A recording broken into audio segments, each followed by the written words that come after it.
I just wanted to bring us back to the theme of this event, which is the power of association, right?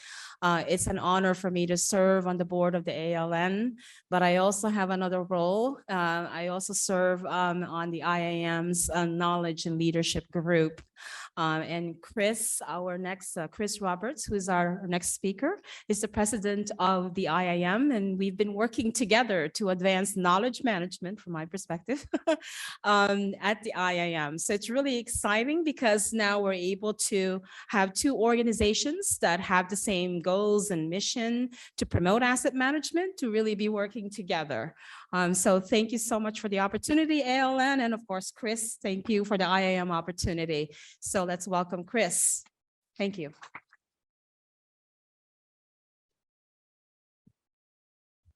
Thanks, Mildred.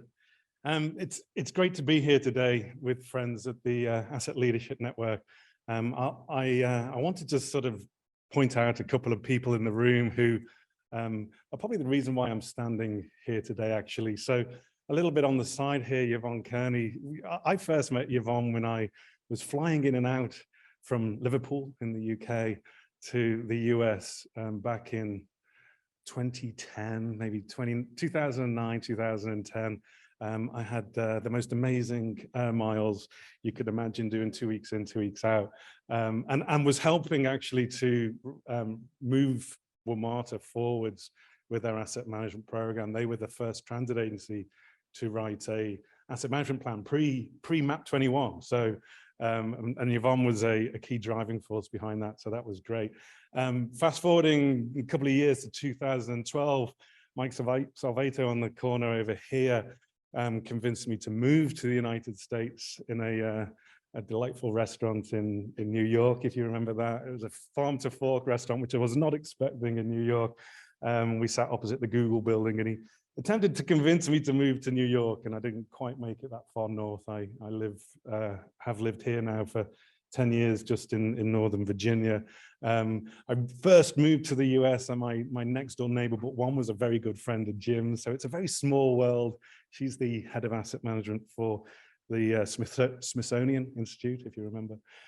Jim and I had worked on the ISO 55000 standard. So it's a very small world, and it's great to be here today representing the Institute of Asset Management and really looking from my point of view at how we strengthen the relationships with both the ALN and other organizations across the globe. I'm going to talk a little bit today about asset management and the way we see it. I'm also going to talk about sort of the Institute's sort of current view of the world and where we can help addressing some of today's challenges.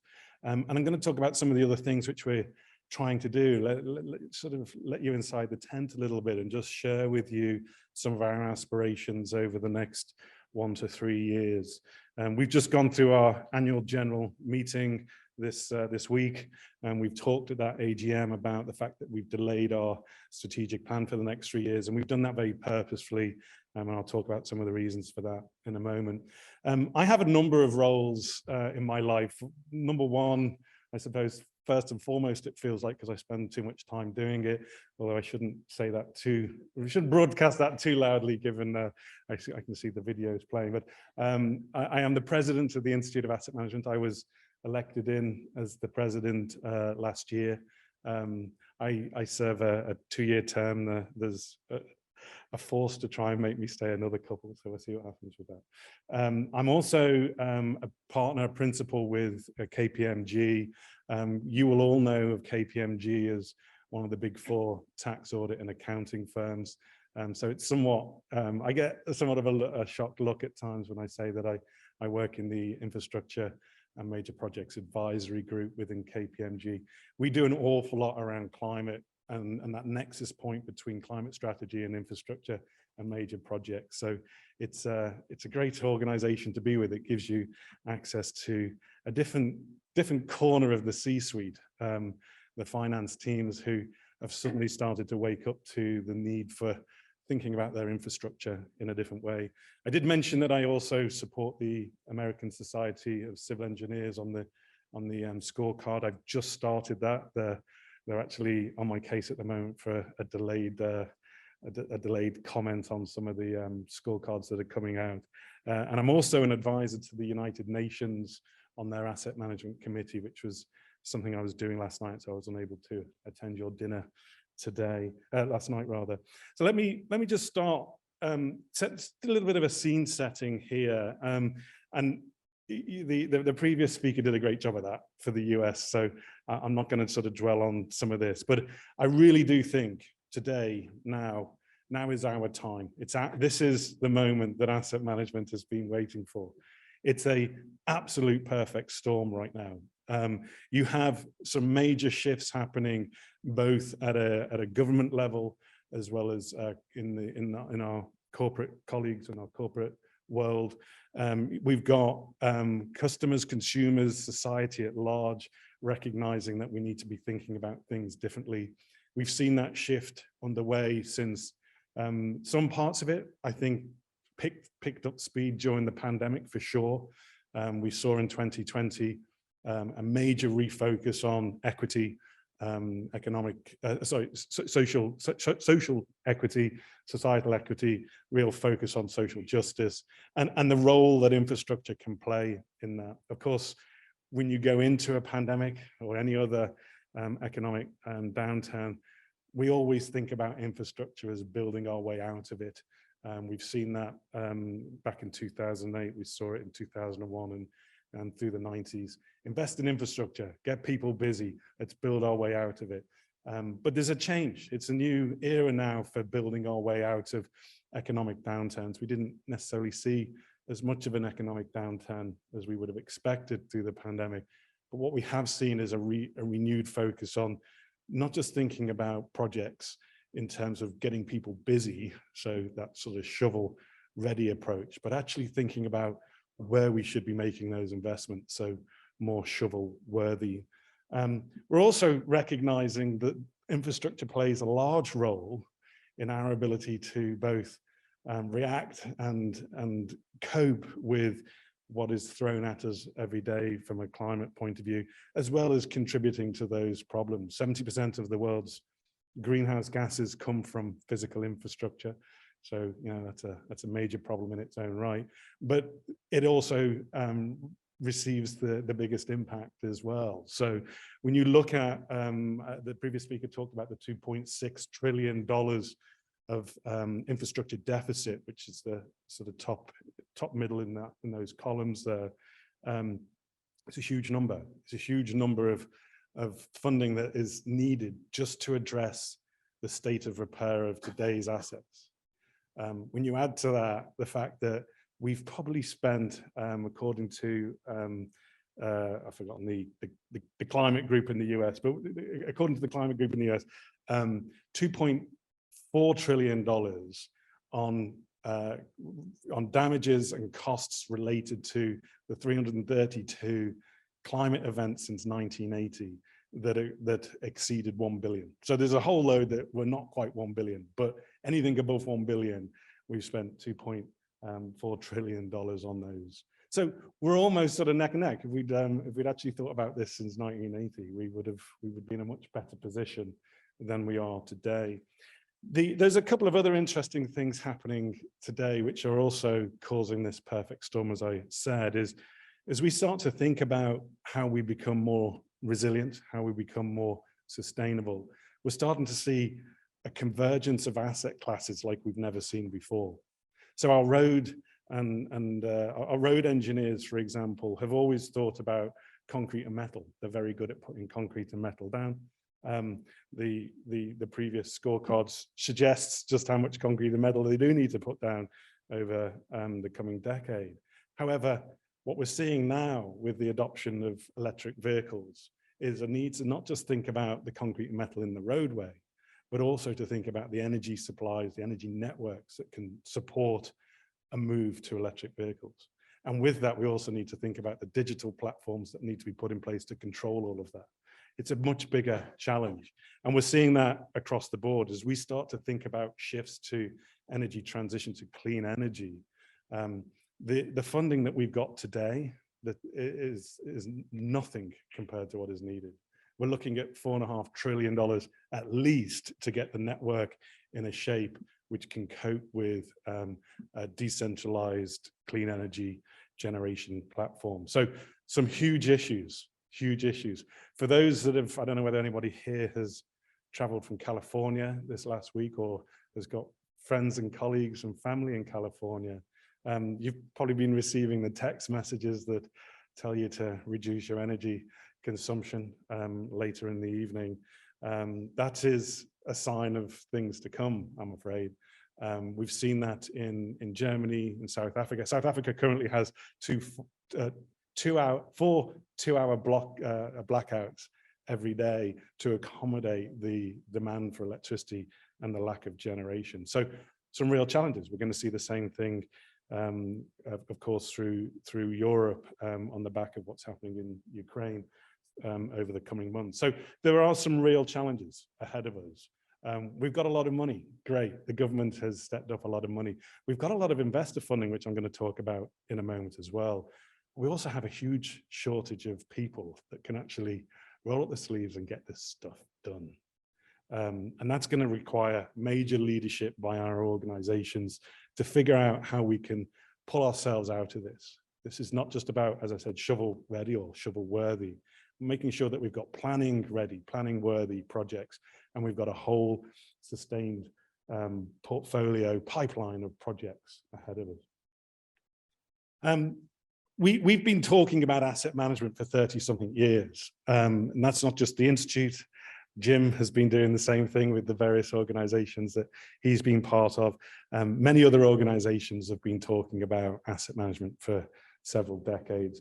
I think one of the things which we have seen, the Institute certainly has been promoting over the last 2 decades, but it's got louder about it. And certainly when I became president, we were sort of shouting from the rooftops about it, is that there is a distinct difference between how we manage assets and asset management.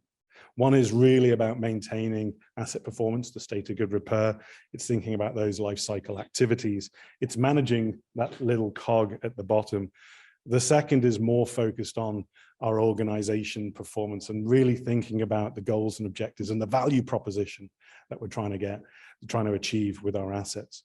The analogy that I always use is that from a managing asset point of view, I'm going to make sure that that train leaves a station and arrives at the next station on time, without delay and without any serious incident. And I'm going to do that day in, day out. I'm not going to question whether it should be a 15-minute journey or a 30-minute journey, because I've already been told what it needs to achieve, and I'm going to carry on doing that.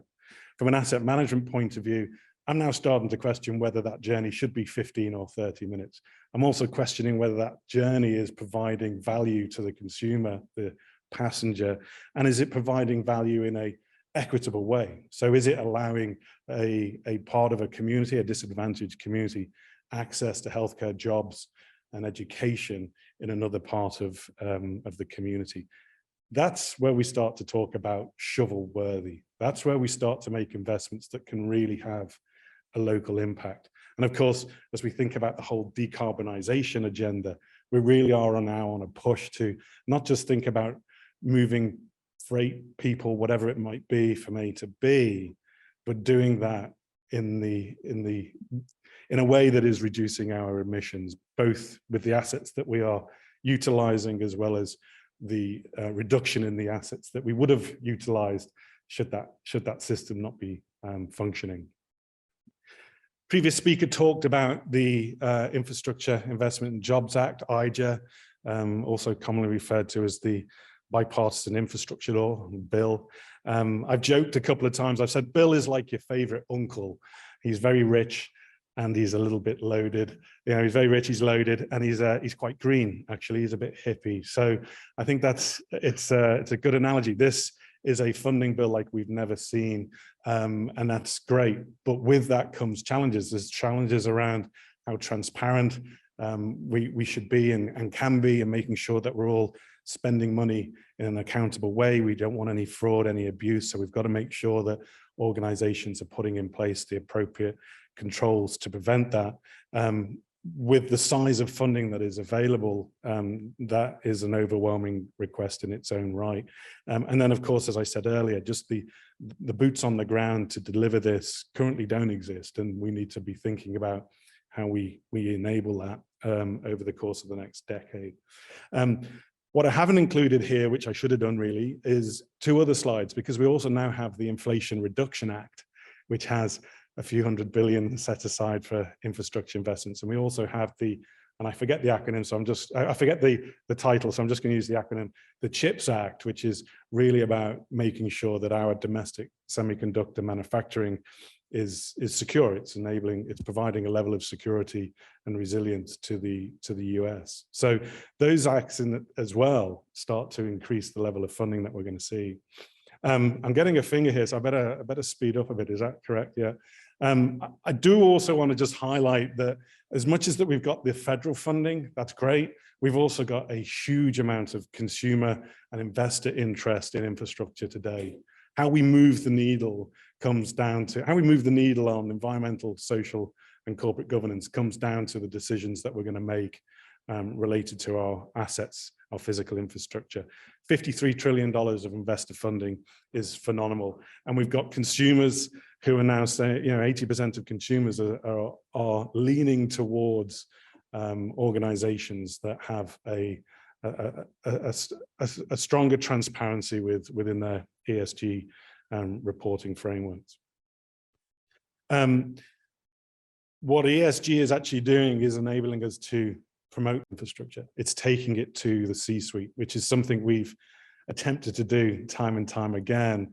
But we're now not just talking to the chief engineer, chief operations officer. We're able to promote that conversation to all parts of the organization, because they all recognize now the impact that ESG will have on their functions, and of course the impact the infrastructure has on enabling them to achieve their targets. I've had some really interesting conversations in the last 6 months with distilleries and breweries, for example, that are trying to refocus their brand to a new consumer that is coming out of universities, and recognizing that they've got to position that brand very differently. They need to have those fair trade and other stamps on there, and they need to think about how the infrastructure contributes to that. So, that's just one example, but there are lots of other organizations that are thinking about this very differently. I'm going to just quickly highlight this slide, but I think it's important to recognize that for the last 30 years, we've really focused the asset management conversation on improving bottom line revenue. How do we drive productivity and efficiency? And we've done that very well. We've got within the last 30 years, we've got examples of where we've improved safety performance, where we've reduced service outages. Huge number of examples. What we're finding now with this link with ESG is that we're not only improving the performance of the asset, we're also able to improve the performance and the positioning of the organization. We're able to demonstrate the value that our organization has in society at large. And with that, we're able to influence the top line revenue as well. So again, as I said, it's taking this conversation to a different level within the organization, and it's really enabling leaders to influence how we manage our infrastructure. Just 30 seconds or so on the Institute of Asset Management. That's who I've come to represent today. I represent the Institute. I've been involved with the Institute for, some would say far too long, but my wife would say far too long. But since the early 90s. We were established formally in 94, and we've got a network now of over 30,000 people, not all paying members. I'd like to get a few more of those, but we do have a very extensive global network, 60 countries. We've got 8 chapters underway. The US is an active chapter, and we've got a couple more under development, including one in India, and what was going to be one is now 3 in the Middle East. So some real huge interest in what we're doing. We've been promoting the advancement of the discipline for that entire time. We were the driving force behind documents like the ISO 55000, really its predecessor, PAS 55, and support both a corporate and a personal or individual journey. So we enable individuals to progress their way through their career paths, but we also support corporates as well through various guidance and maturity documents and assessment tools and techniques etc. So there's a huge amount of information on our website. I encourage you to take a look at that and explore it to your heart's content. Mike had said to me, he said, please do mention what you're doing with some of these other more sustainable groups, the UN and others. So I did want to mention two things. One was we had a partnership last year with ITN News in the UK. We put in place a media series with a number of our partners and produced a media series on what we referred to as planning for the long term, which was really about how we make decisions today and how those decisions can be impactful in generations to come. It was ITN's top performing media release from the previous few years. We had over 500,000 saw it within the first 8 weeks. So, and the launch stats there, 250,000, 270,000 on LinkedIn were within the first couple of weeks. So hugely successful, to the point where I never thought I'd be saying this, but we're about to kick off season 2 with ITN. So we've got season 2 will be launched in October, and it's the title of that is Why Outcomes Matter. And we have some really important people on that, including representation from the United Nations Office of Project Services, and the IAM has been working alongside the UN to explore how we can provide further support to them and the projects that they run and operate across the globe. Projects which I think are very important, projects which we really need to be leaning in and providing guidance and direction from individuals in the room here today to organizations from across the globe, organizations like in Pakistan, where we've got, 80% of the country under water right now. Just wanted to highlight, lastly, our conference, which is in 3 weeks' time, I think it is, in Denver, North America Conference. This is our first one post-pandemic, first physical conference, I should say, post-pandemic. So we are excited about that.